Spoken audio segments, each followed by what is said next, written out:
Hi guys, welcome back to my channel. Today we will be checking out the ASUS ROG Strix 4070 Ti.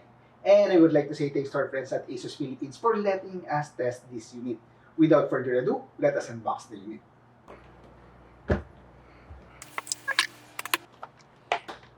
The unit comes with an adapter cable, 1:3, and it requires 3 8-port pins from your power supply, a GPU holder to support the GPU to prevent sagging, and the actual unit itself, which is huge.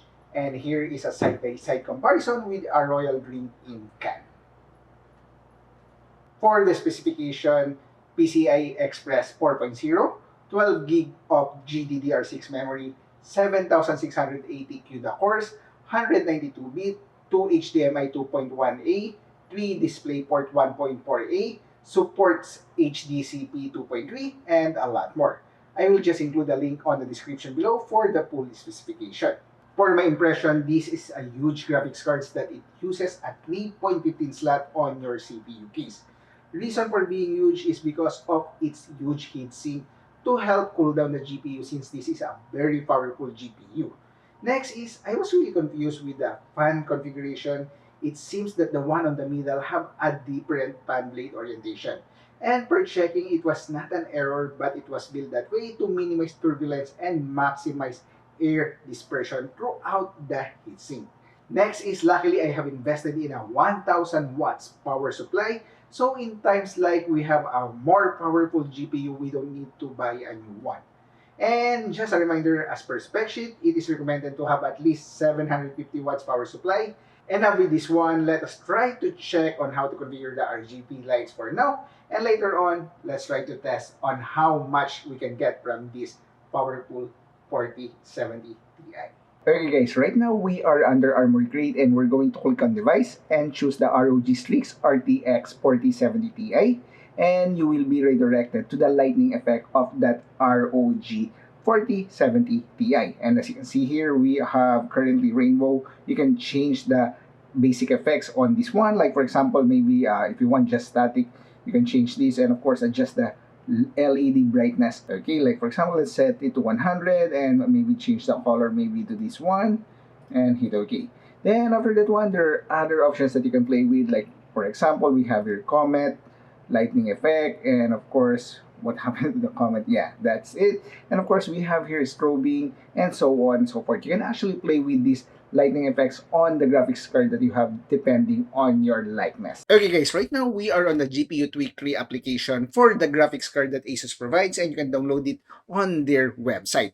And in here, you can do a lot of things, like for example, change the configuration of the graphics card. Maybe if you want to boost the clock or the memory clock or the fan speed, if you want to set it on auto, power target, and GPU voltage. You can play around with this one to improve the performance of your graphics card, specifically for this one, the 4070 Ti.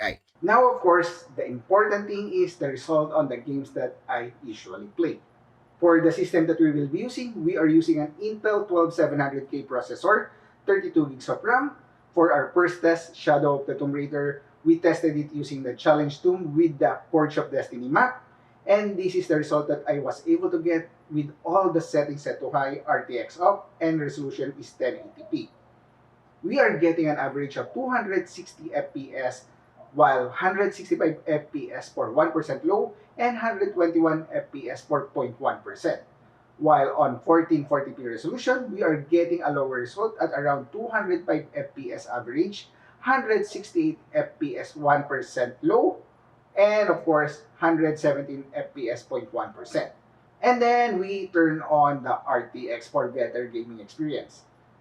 And of course, we will be getting lower FPS but better details. At 1080p resolution, our average is 158 FPS, while 131 FPS 1% low and 97 FPS 4.1%. While at 1440p resolution, we are getting 102 FPS on average, 85 FPS on 1% low, while 63 FPS 4.1%.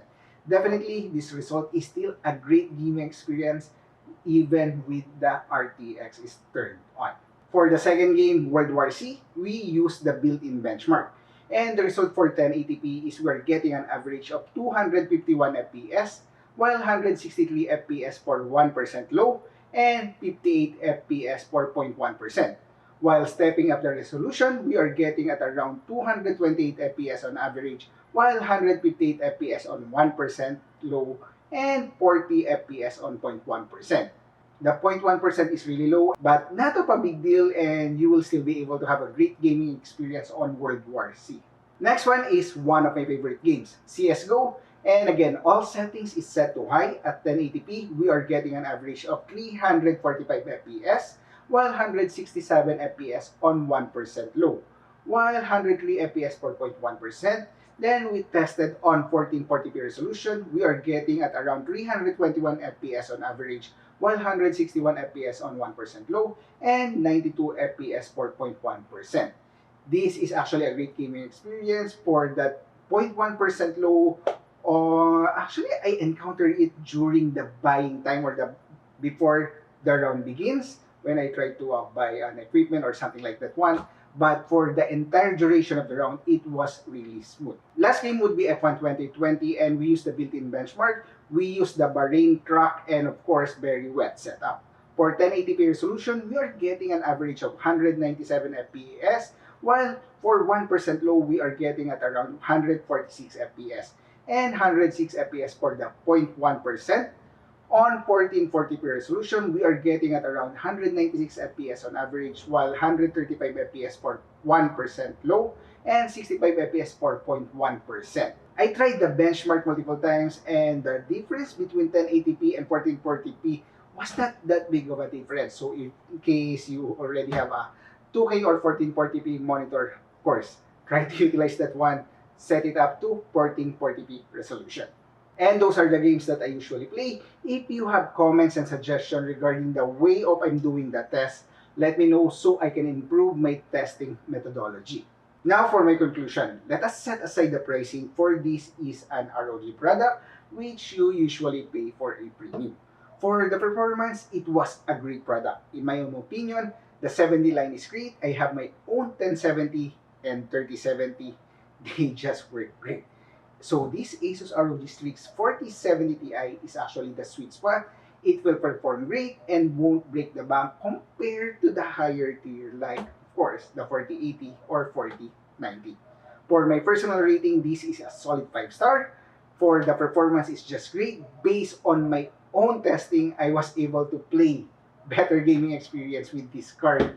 And I love the design. It is also have a customizable RGB, especially if you want to aim for a showcase CPU.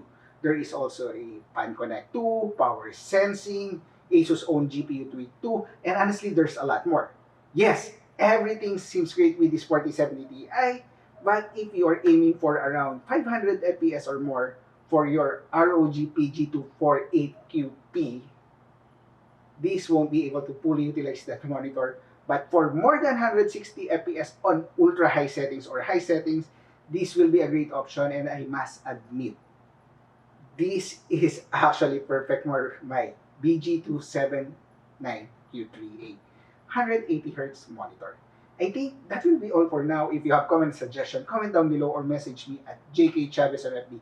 Again guys, thanks for watching. Have a great day. Stay safe and bye.